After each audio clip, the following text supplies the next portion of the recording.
Welcome to Licensed Poetics, a podcast about books and art. I'm your host, Fang Ling. And I'm the co-host, Derek. Woohoo! Welcome back to another episode. Today's episode is going to be another book club episode. What book are we reading today? Breakfast at Tiffany's. But I didn't read the book. I just listened to the song. That's not true. It's a great song. Deep Blue, What I think. song? Jeez. Have you not heard it? No, I don't know Oh, any related media about You know this. what? If I have time, I'm gonna see if I can play it on the piano, and then I wonder if we can add it onto the back. Yes. Well, you listening to this, you will know. If I manage to do it, if I manage to deliver. And if you had, it would have been the intro of this episode. So. Oh yeah, that would be a good idea. Well done, or boo, where is it? But yes, we're reading Breakfast at Tiffany's by Truman Capote. But before we get into the discussion, I think I want to do some quick reading updates first. Mm-hmm. But first, I really want to hear you explain why you picked this book, because I would never have picked it. So, do you want the real reason or like a cool fabricated reason? Both. I want them both. Okay, well, I just wanted a book. Well, because I've been reading kind of on the road, and then we were talking about like problematic favorites, and I was thinking about the manic pixie dream girl like stereotype. Oh yeah. Oh yeah. And I was trying to think of like one that displays the character, but not in an overly like in a believable way. yeah, in a way where you're like they actually have agency, and they're not just the sort of byproduct of like someone's imagination.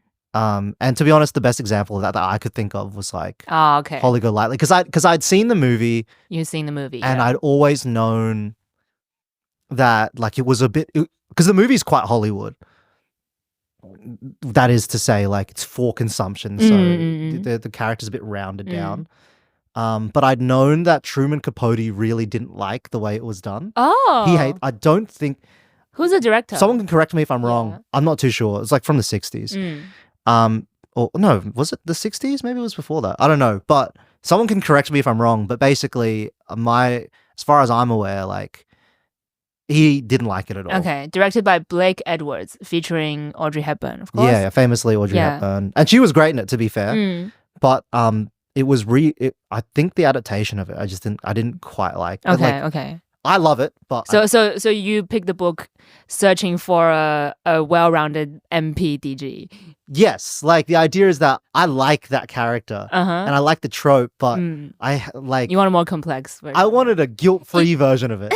Like I want. Is that the fabricated reason or the real reason? That's the fabricated reason. The real reason is that it was on my bookshelf and I hadn't read it. Dang, the real reason is not nearly as embarrassing as I hoped it would be. No, we're just lame. That's why I fabricated a reason. Okay. None of what I said in that first reason is true. Honestly, I mean, like it probably was, but I didn't like intend for anything. I would never have picked it because the only thing I knew about it really was that it's a movie featuring Audrey Hepburn. I thought it was going to be about a breakfast party at a restaurant called Tiffany's, or like the character that Audrey Hepburn plays is named Tiffany, which is completely wrong, right? So I didn't even know that the novel is written by Truman Capote, who I had heard of before. So yeah, thanks to you introduced this book to me. And I loved it. Yay. It's going to be a very positive book club episode, I think. What do you think? Yeah, I mean, yeah. Yeah, I already liked the movie. You know what I mean? Okay. Despite the like, Mickey Rooney? I think he's like he plays Mr. Yunioshi. Oh no. Yeah, right. Yeah. Okay. Yeah. So, so you read the book. You got what you're searching for, I think. Yeah. Was it Manic Pixie Dream Girl? Yeah. Okay. And I read the book and I was pleasantly surprised, I would say, because I didn't have any expectation going in. Are you kind of like you're like I don't know how do you, because you're not a guy Good because of your sexual preferences. No, I think my point being like I don't know how much Manic Pixie Dream Girl content you consume. That's what I'm getting at. None at all. I don't think. Have I consumed any? Like Eternal Sunshine of the Spotless Mind? No. Um, Is that Charlie Kaufman? Yeah, yeah. You Charlotte and Tilbury is amazing. You and Marley have so much overlap. No, but Marlene put me onto that. So Okay, right. Well, that explains she also it. put me onto the song "Breakfast at Tiffany's." There's a song. Yeah, the song is about how a guy and Is it related to the novel? his ex-girlfriend have nothing in common except that they've both seen Breakfast at Tiffany's one time. That's all they have in common. Jesus. Okay. Great Wait, song. what were we talking about? MPDG. Yeah, I don't think I've seen any. Yeah, but you know what it is, right? Like you're familiar with it generally, or kind of I don't really. Is Fleabag an MPDG? not quite, because I think No? she's a bit too Dark. messy. Because she's not for male consumption. The idea, I don't think. Is MPDG meant to be attractive? Yes. Okay. And I think actually initially, I'm pretty sure, and again, people can correct me if I'm wrong, I'm pretty sure it started out as like a very sapphic trope. Okay. Like it's like women, like, women loving women, like sort of like stereotype of like the magical lover that you can't capture, you can't hold. A stock character type in fiction, usually depicted as a young woman with eccentric personality quirks who serves as the romantic interest for a male protagonist. I see. Before we really jump into discussing how much we love Breakfast at Tiffany's, I really have to get this out of the way because I can't make a book review podcast without talking about this. So there is this historical romance novel called Outlander. Oh, is that a TV show? It is a TV show. The novel is written by Diana Gabaldon. I guess it's been a long time since I've read a serious romance novel, like where the romance is the main point. And I've forgotten how like sex oriented everything is.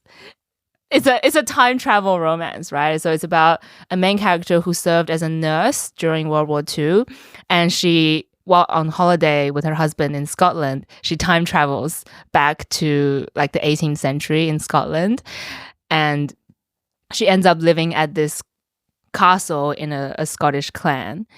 And then because she's a nurse, she has some like medical knowledge, so she like was accepted into the community kind of as a healer.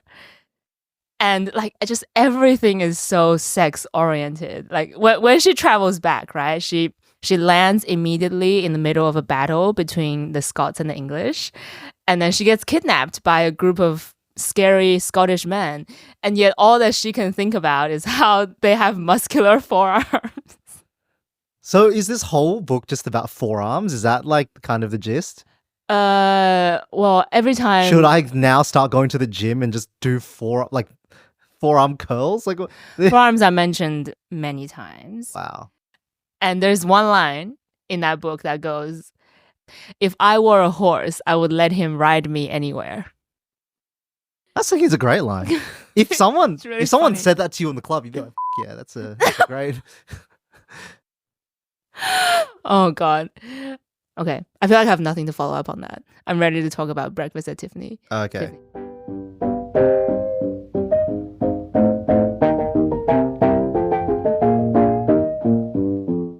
Let's do a spoiler-free section and spoiler section. Mm-hmm. Okay, so I think I'll let you take the lead on this because I feel like I'm really bad at working out the structure. okay, the first thing we should do is explain the setup. So the story is set in 1950s. No, sorry, during the war, 1943, in New York City. Is it? Shit, I didn't even know that. I'm pretty sure it's during the war, yeah. Because do you remember the peanut butter thing? Oh yeah, They were like, the rations. Yeah, There's yeah, constant rationing. exactly, yeah. So the story is set in New York in 1943, and we follow this guy who remains nameless, right? No, his name is Paul.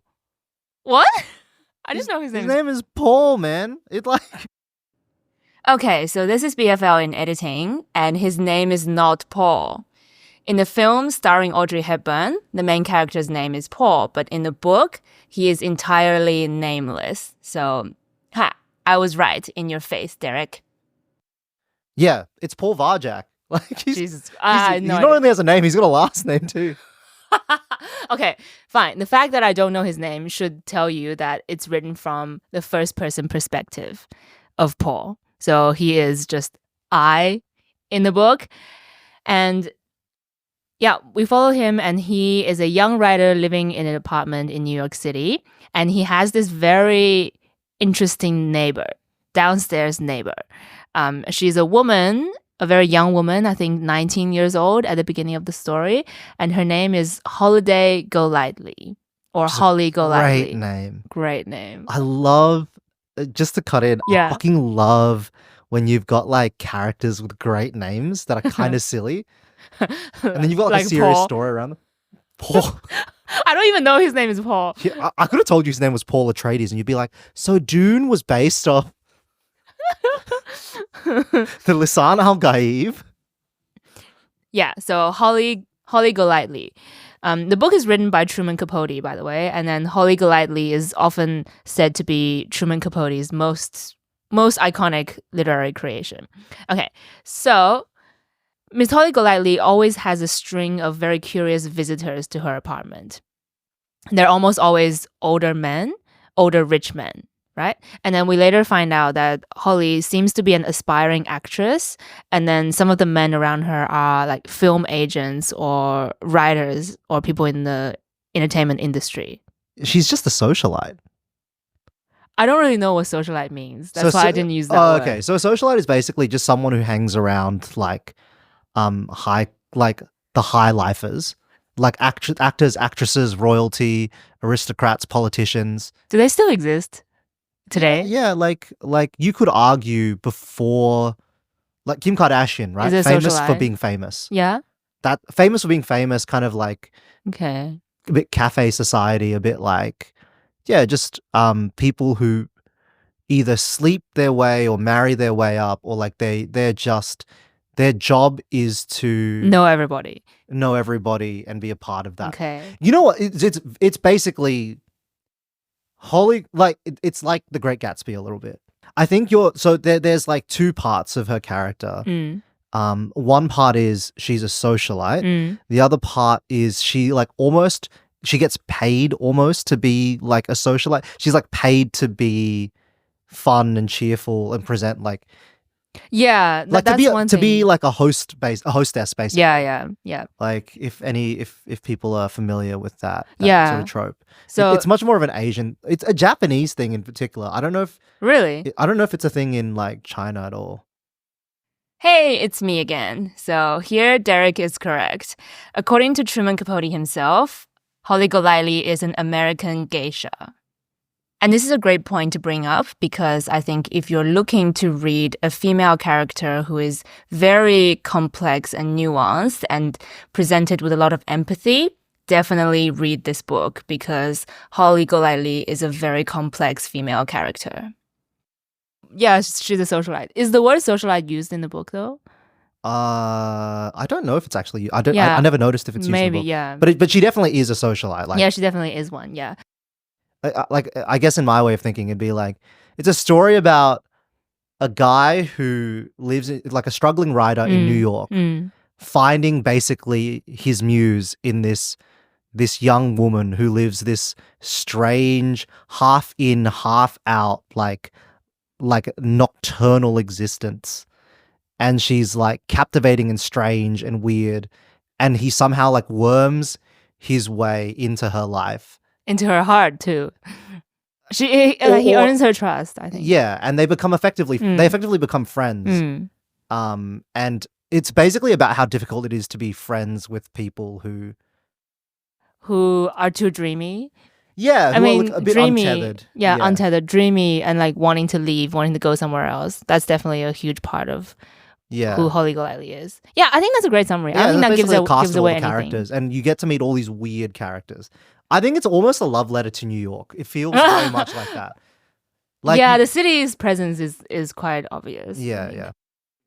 Okay, I feel like I should read out Holly's appearance because this matches the iconic Audrey Hepburn. It was a warm evening, nearly summer, and she wore a slim, cool black dress, black sandals, a pearl choker.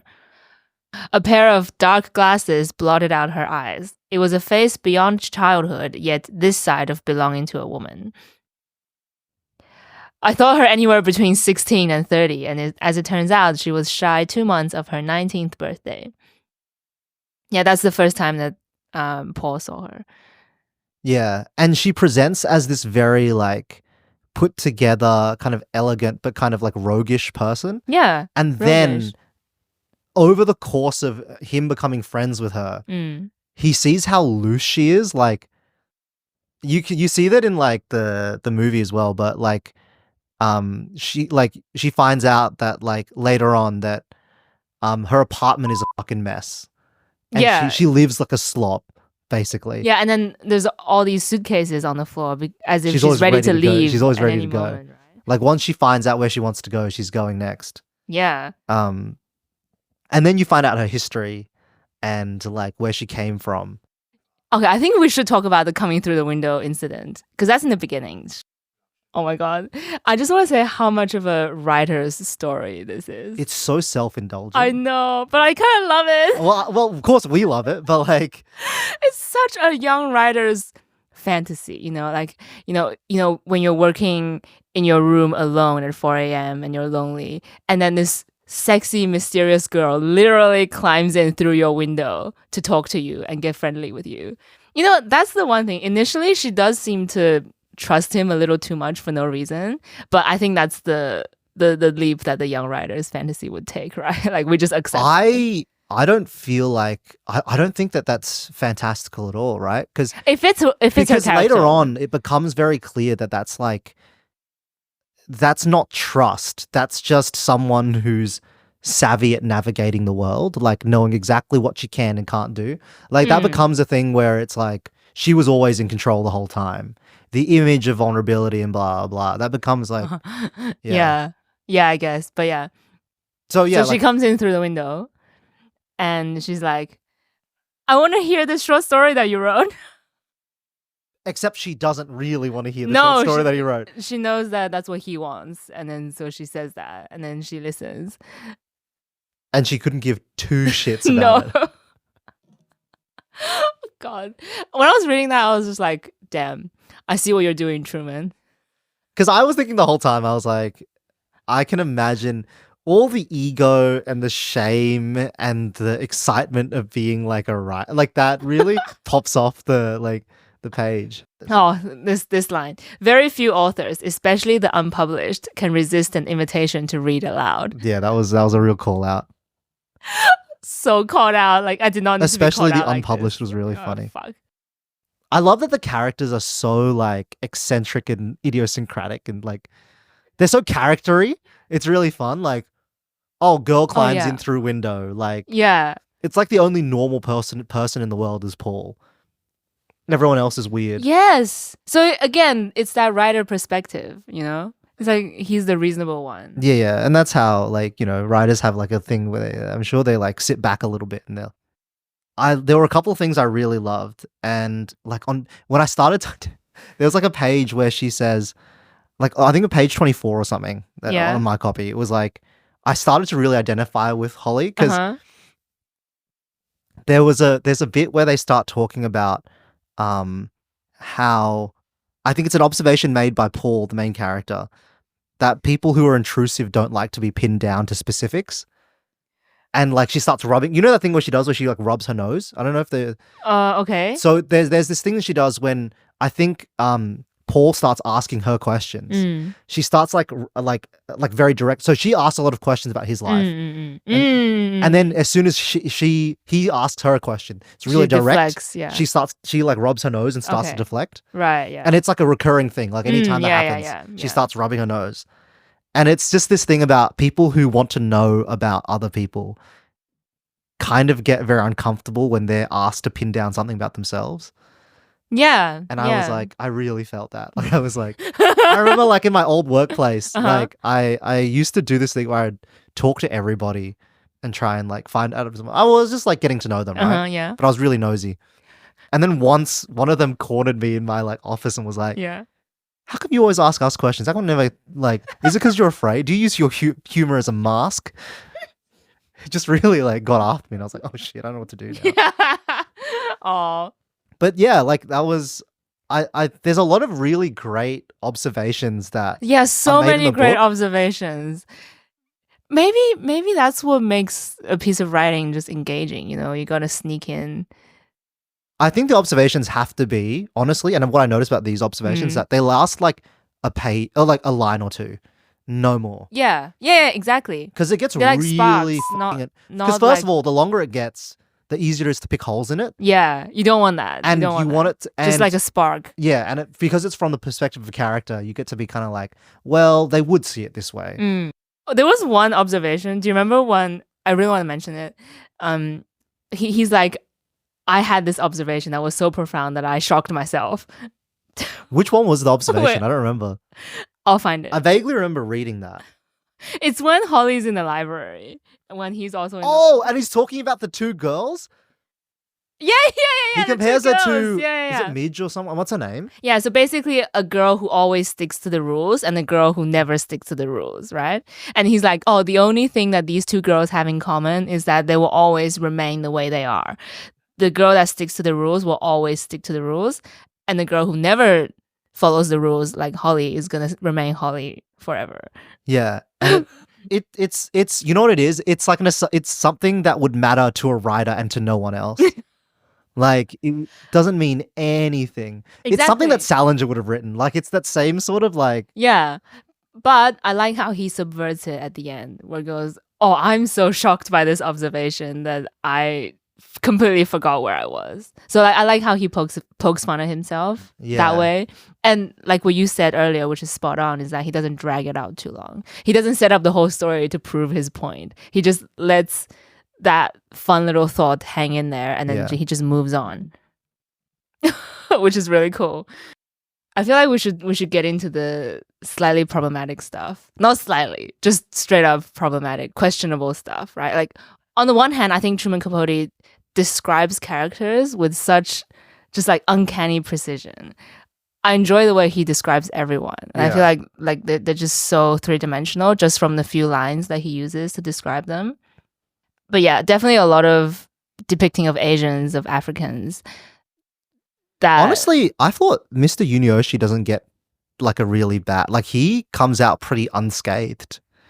Yunioshi. There's a Japanese character, yeah. Well, he's not exactly super important. No, but like the Africans stuff. It's very this sort of this like sort of colonial, like still like very much. Maybe not that, like exoticism. There's a weird exoticism to everything. How that part of the world is associated with like just strange otherworldly voodoo quality. shit. Yeah. I mean, some people might be offended by it, to be honest. There are a lot of like slurs in it. There's like heaps of the N word.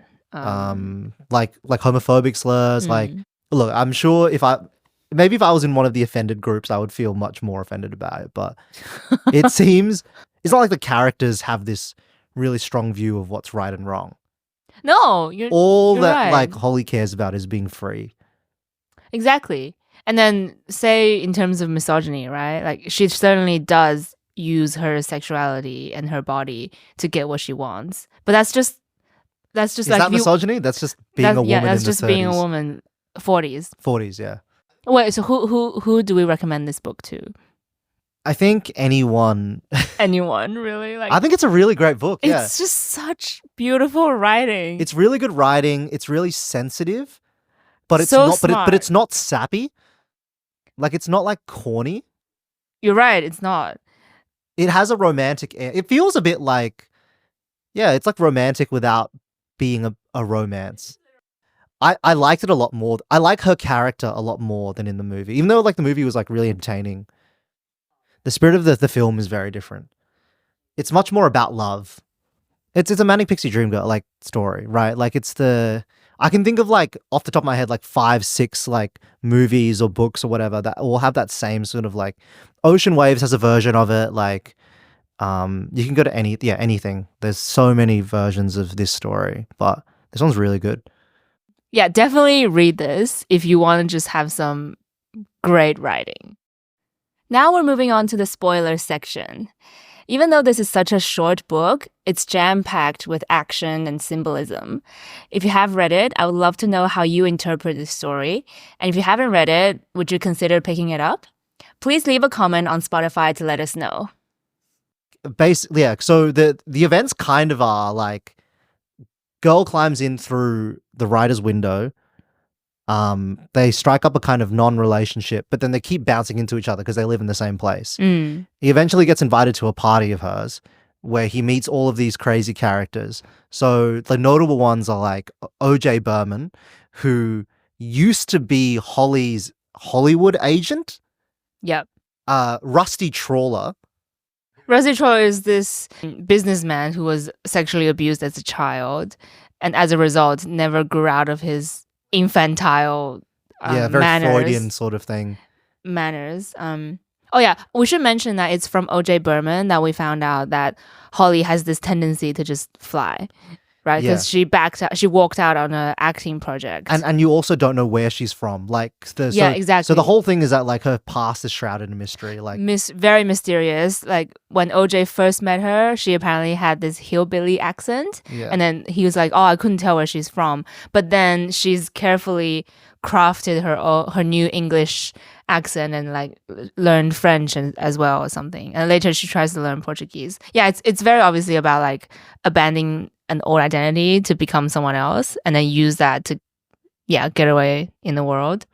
And then you have so you've got him, you've got Rusty Trawler, you've got Mag Wildwood, who's this like model who becomes this friend / sometimes rival of that they initially get into this big thing where Mag comes in. She's like a supermodel, right? I think she's like very tall. Yeah. She's like a supermodel. She like takes over the room, and Holly is like, "Well, I can't have that," and she goes to the bathroom. She starts undermining her by saying that like implying that she's got the clap or whatever, some kind of STD, right? Yeah.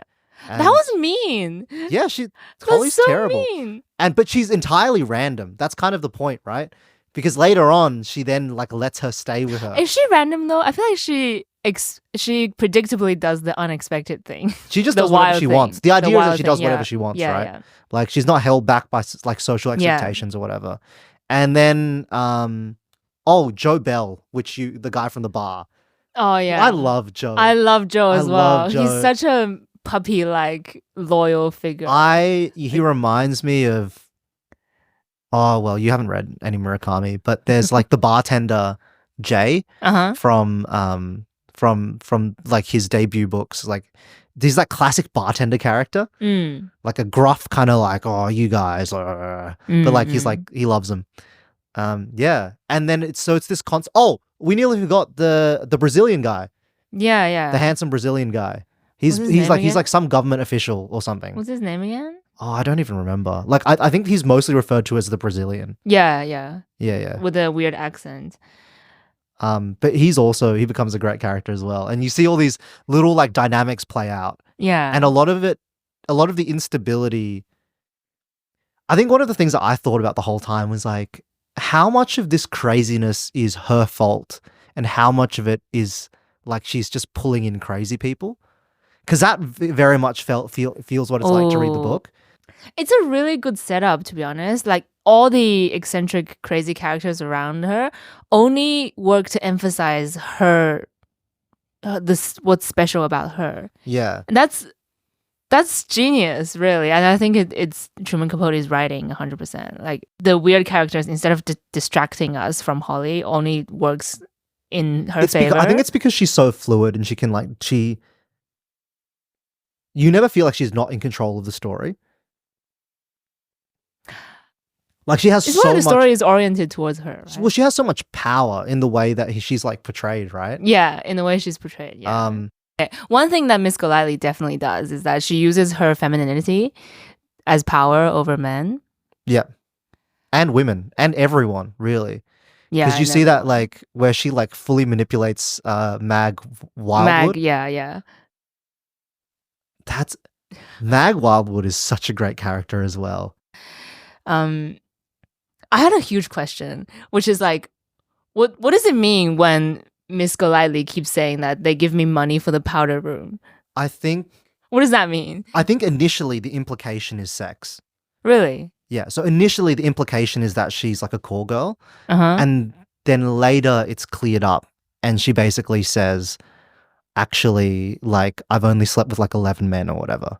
Yeah. Yeah, like that's the idea basically is that like, oh, what they really pay me for is conversation and to have like a good time.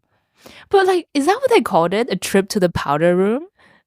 I was so confused because it sounds like The implication is sex.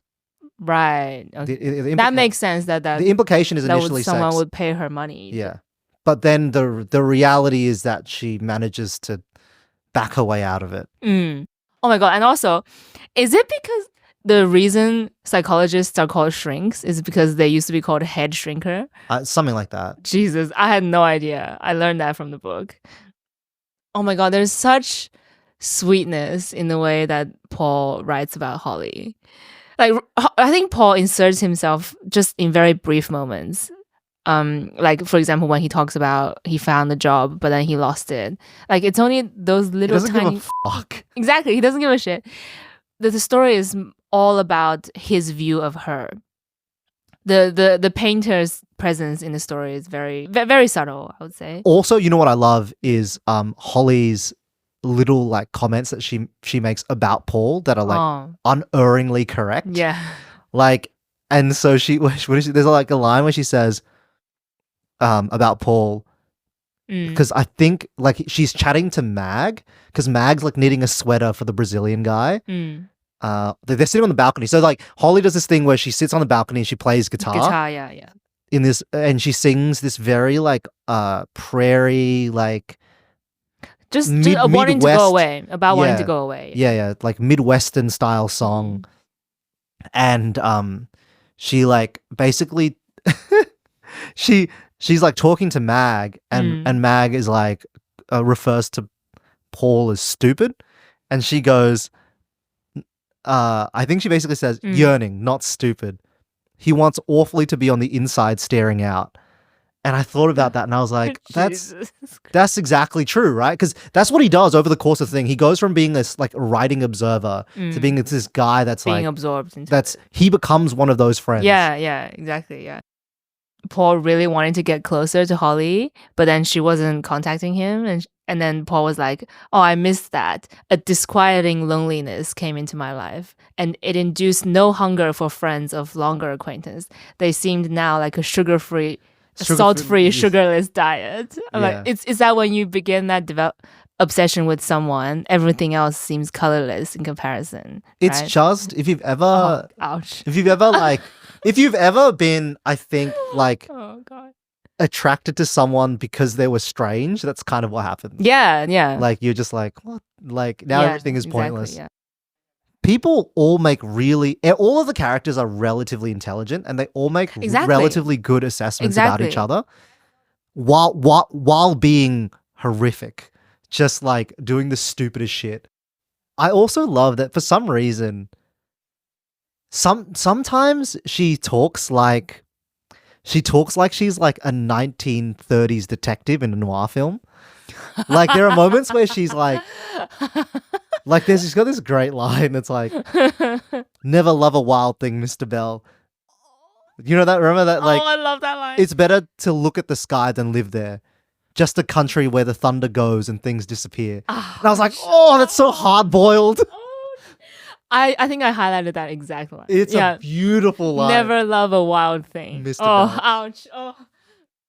It's got that dramatic desperation behind it. It's so love it. And she's so like it's like she like cares about so many things and nothing at the same time. Yeah. Like Yeah.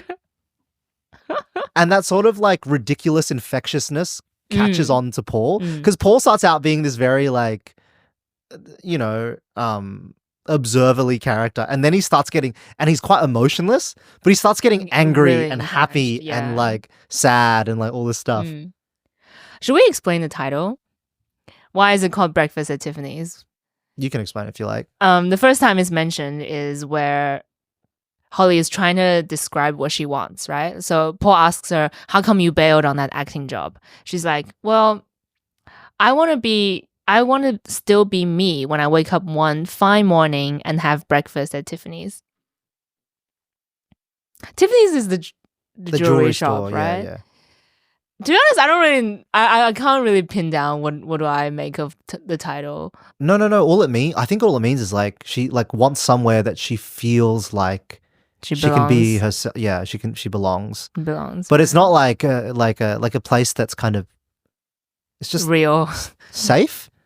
Because that's her whole thing, right? Like that she lives constantly on the edge of danger. And then she has this cat who she refuses to name because she's like, Because I don't. I'm gonna leave anyway. Yeah, right? yeah. I I love love that. That's so good. She's like, I want to find a place where me, the cat, both belong, and then the cat can have a name. This line in the beginning, I don't want to own anything until I found a place where me and the things belong together. I so feel that exact emotion that so is often. so beautiful. I remember when I first moved into, and this is like a very much, I'm not Holly-Golightly, but when I first moved into the place I was staying up until recently, I was like determined not to Get attached. buy anything really because I was planning on leaving yeah. again. And like when you plan on leaving again, like it's just like, Ouch. yeah. Well, anyway, I'm going, so there you go. Don't bring it up. It makes me sad. Damn it. Speaking of sad, I think we should talk about the mean reds. How poetic is that? The mean reds. I love that. I think that it must be like I'm sure that must be a common saying. I actually don't know, but Well, this is the first time I've read it. yeah, I think mean red is just panic or fear for the future, right? Some anxiety. You're afraid and you sweat like hell, but you don't know what you're afraid of. Well, this is except the whole- something bad is this going is to kind of what I happen. was saying, right? Like about this really just being about someone who's mentally ill, like who's like mental didn't- health problems. Like I that didn't was read it through mental well illness because remember she calls she refers to the blues and then she talks about the the mean mean reds, reds, yeah. The which is like blues basically just sad. anxiety, like. yeah. Like- Well, if you want to use therapist language, sure. But is there any difference? Like in effect, right? That's really what she's talking about. Okay, well, now that we're in spoiler section, I like how they have seen each other naked, but they haven't had sex. Yeah, and it was I was like, okay. What was she has seen him naked in the end in the bathtub scene, which I thought was kind of hilarious. It's such a dramatic ending. yeah. And he has seen her naked in the Fight when they have the fight. when they have the fight. Yeah. It's like kind of like the moment when someone sees you for who you are. That's how I felt about that scene. Cause she's really, I don't know, like the impression that I get from her is that she's really like in order for her to operate, she has to know people like right away. So she's got to read on every single character. Yeah. And so she knows Paul, he's a writer, but he's writing about her. But she knows him like way better than he knows her. himself. Yeah. Damn. And I thought that was like a really great. That's why the Christmas present thing was amazing to me. Like all of it works there because he goes in for the kiss afterwards, which she says, "No, I don't care. Like give me like my present." And so it's that. Oh yeah, right. Yeah, I forgot about that So you one. see this dance the whole way through. Like, yeah. She knows she's not going to be there for very long, and so there's no point getting attached to him or her or vice versa. Well, maybe we should start by basically talking about what the actual events of the plot are. So, like, early on, Sing Sing Prison. yeah, there That's a crazy name. Like, why is it called Sally Tomato is Salvador Tomato? yeah. Sally Tomato. Sally Tomato is this guy, this like massive drug kingpin who is like, arrested in Sing Sing Prison. Yeah, arrested. He's in Sing Sing prison. She goes to visit him, and she's paid by the lawyer, by his lawyer, and basically, she becomes part of this like drug ring. Yeah. She inadvertently. Yeah, becomes- Yeah. I She don't. visits. It's him. not really inadvertent. You think she knows? Huh? She knows. Like, okay. Yeah, well, she basically visits him in prison once a week on Thursdays. And then she gets paid some cash for it. But what she really does is she relays information for him out of the prison, right? And that's kind of set up right at the beginning. In fact, when she climbs in through the window, she tells all of that to Paul. And that's a a massive foreshadowing, right? And Yeah. it comes back at the end where that's what gets her into real trouble in the end. Yeah, so that's Yeah, one. and I actually think a lot of the story is about fame. About how everything's captioned in tabloids and stuff. Yeah, like, I don't know how I felt about it. I felt a bit distant from it. really? I thought it was 'Cause- really great because once you, I think maybe because you didn't really connect with the socialite stuff. Yeah, I think that's but why. really, that's what links it all. Like, Yeah. it's this idea of like, it would be like if Kim Kardashian, it turned out It'll be all tomorrow, on, like, was Instagram, involved in a right? drug ring. Oh, You would be okay. like, what the fuck? right? Holy shit! okay, Like, it's yeah, it's like that sort of Yeah, thing. I think. Yeah, But I she's think- famous, right? She's like locally famous, but she's famous. Yeah, I didn't really. I had a question. It was like, why do all these people care about this woman getting arrested? It would be like if Yeah. Paris Hilton it would be like if Paris Hilton like not only had a drug problem but was helping run a drug ring. I see. That would be yeah. fucking Yeah, wild. it didn't click with me that she's considered a socialite, but now Yeah. it does. So make she's sense. kind of like quote Now it does unquote make sense. famous in the city. Yeah, now it does make sense. She like prowls it after dark. Like, Yeah. So in the beginning of the story, in addition to her Sing Sing prison side gig, she's dating Truss. Rusty Trawler. Rusty, who is that giant man baby Yeah. millionaire guy. So she kind of has like this string of rich men around her who would like provide for her. Yeah. and And she's like in quote unquote love with all of them, which is like basically like her trying to. Everything is really connected. So like OJ Berman early on is like, she's a phony, but she's a real phony. Yeah. She believes all that crap she believes. God.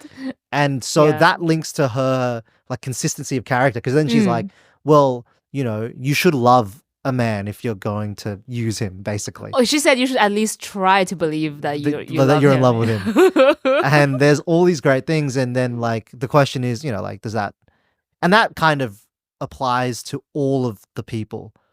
And then it becomes this thing where, like, and this is my interpretation personally. I don't know that other people have it, but it's like you kind of feel like she has that for, first of all, like for those people, and then the writer feels like he's becoming friends with her, and that she clearly loves him, but she loves him the way that she loves them, which is like the sort of like free love thing that she's got going on. She keeps trying to hook up the writer with her Hollywood agent, right? She's like, oh, he's a writer. You should try to get him a project and stuff. Yeah. And then Paul doesn't seem very interested Because Paul, that's like Paul. because Paul's drawn to her, right? Drawn to her. not to That's the muse. Ouch. Yeah. Yeah. Initially, she's dating Rusty, and Mag, the tall model woman. He's in love with the Brazilian guy. I think. Was she in love with the Brazilian? She's in love with the They were Brazilian guy. together, right? Yeah, Like, yeah, yeah. They went on this trip together where it's Holly and Rusty, and then Mag and the Brazilian guy. But Yeah. then later on, it turns out Holly started dating the Brazilian guy. And they like go to get married, and they thought that they were like hurting the Brazilian guy and Rusty and Mag. yeah, Ross and Mag thought that they were hurting Holly and the Brazilian guy, but in the end they didn't give a shit at all. But which is when she gets the news about her brother. Oh yeah. So the whole thing is that like, and it gets alluded to very early on. There's like a lot of narrative threads to unpick. It's quite well written in that way. It's so well written that way. You're never bored. Yeah, throughout the because whole there's thing. something going on all Yeah. the time. Yeah. And early on, basically, there's this thing about so it starts when OJ, well, I think you were saying before, OJ says, well, you know, she'd come from like Oklahoma or something. And then you find out basically that then a guy appears at her doorstep, basically claims to be her husband. And you're like, what the fuck? Then it turns out, but because he initially thinks it's her father. Yeah. And it kind of is, because that's the guy who like raised her and stuff. Yeah. And then takes Yeah, so her as his wife. it's revealed that she's a child bride from Texas. And she's taken in by this man at 14 years old. Yeah. And she had a younger brother who she loves a lot, who's named Fred. And then she actually the reason she took an interest in Paul is because Paul reminds her of her younger brother. And oh my God, that bit. Do you think the reason she has such terrible eyesight is because like her father, her husband said like she keeps reading those magazines that broaden her mind, and then that every day she would walk from the house and then come back, and then one day she just kept on walking and never returned to the house in Texas again. Oh, I never thought of it that way. I think that's... I thought it was just an intentional like idiosyncrasy. It's like, because back in those days it was like hot girls don't wear glasses. You know that? Yeah. So, No, like- I think that's a connection. Like, because those magazines are clearly what planted the dreams in her head, Yeah, right? yeah. Like what motivated her to leave. Oh my God, like... I think it's more like symbolic of like nearsightedness and farsightedness, to be honest. Like she has she's this- nearsighted. Yeah, she doesn't plan the future. Yeah. I thought that's more what it was. But I mean, yeah, it could be well that. I honestly think that a lot of these idiosyncrasies are just idiosyncrasies for their own sake. Stop saying idiosyncrasies. You said it so many times. Weird little things. I actually think that his writing is really great, but nothing sings the way that the dialogue that comes out of Holly's mouth is. Oh yeah. Anything that comes out of Holly's mouth is amazing. I love every line that like he writes for her. Oh my God, we totally forgot to mention that she's pregnant by the end. Do you think she really was pregnant? She really was, right? By the Brazilian guy I don't know if she... who had promised to marry her and take her away to Brazil. Yeah. But then she got arrested because her side gig at the prison was busted. But then she said she believed that there would be no legal case against her and she wouldn't actually get arrested. No, because the first thing that happens, remember, is like, I think what happens is initially, so we were talking about the thing with like the child bride part of it. But then she gets news from the like her husband. Yeah. Well, actually, maybe we should finish the child bride thing. Yeah, oh yeah. Because he comes back. Oh yeah. And to Looking hang for out with her. Yeah. And there's this question of like, oh, is this good? Is this bad? Like, and Mm. then it turns out she's like, oh no, I love that guy. And then they sleep together, I think. Yeah. And then And then he just leaves. and she just convinces him to leave. Yeah, do you think that's what actually happened? What? That she did sleep with him? No, that he would just leave willingly. Yeah, because I think the idea is that like she's so persuasive, she can persuade anyone of anything. Anyone of anything. Because that she his- believes in her dream so strongly, which is to be free. That everyone else just kind of, the only one who does, like, and everyone's trying to like hold her down or whatever. Yeah. Well, Paul especially is trying to do it. Paul is doing that, yeah. Yeah. Wow. It's that if her husband came all the way to New York just to find her and then willingly let her go like that, then it must mean that he really loved her so much that And he that's would kind of the indulge her vibe. Yeah, that's the kind of freedom. vibe I got from it.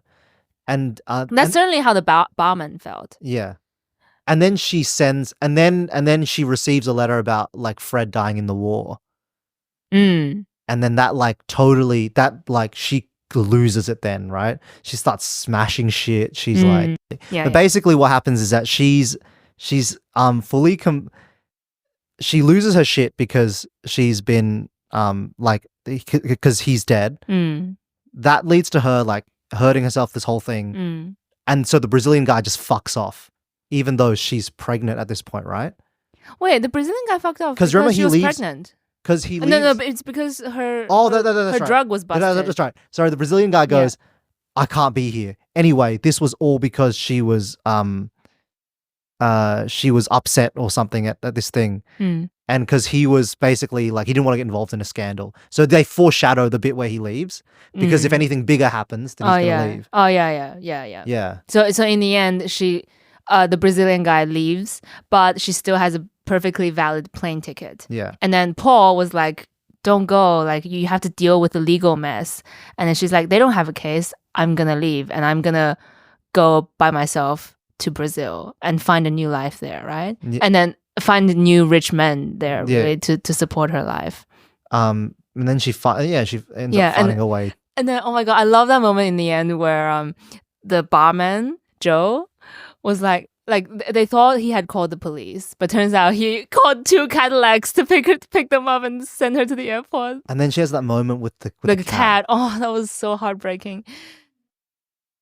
Damn. Basically, she like wants to let she lets the cat go because she's like, oh my god, like she's like, oh well, like, we're independent. We don't belong to each other. And then she loses her mind. Yeah. She's like, no, I have to find the cat. Oh no. And then she never finds the cat, and so it's essentially the main character finds the cat for her. Yeah. And then basically he's like, beautiful well, I wish her moment. well. And it's a moment of like ships passing in the night, right? Yeah, Effectively. it's beautiful. And the fat woman metaphor. The fat woman is death, right? And she's like, I would take the fat woman over unfreedom. Yeah. And it was, so it was a great book. It's anyway, such a good book. We're so over time, but I hope you enjoyed the discussion. Yeah. Do check out this book. Thanks again for listening to this episode of Licensed Poetics. I'm your host, Fang Ling. And I'm Derek. I'll see you later. See you later. Bye.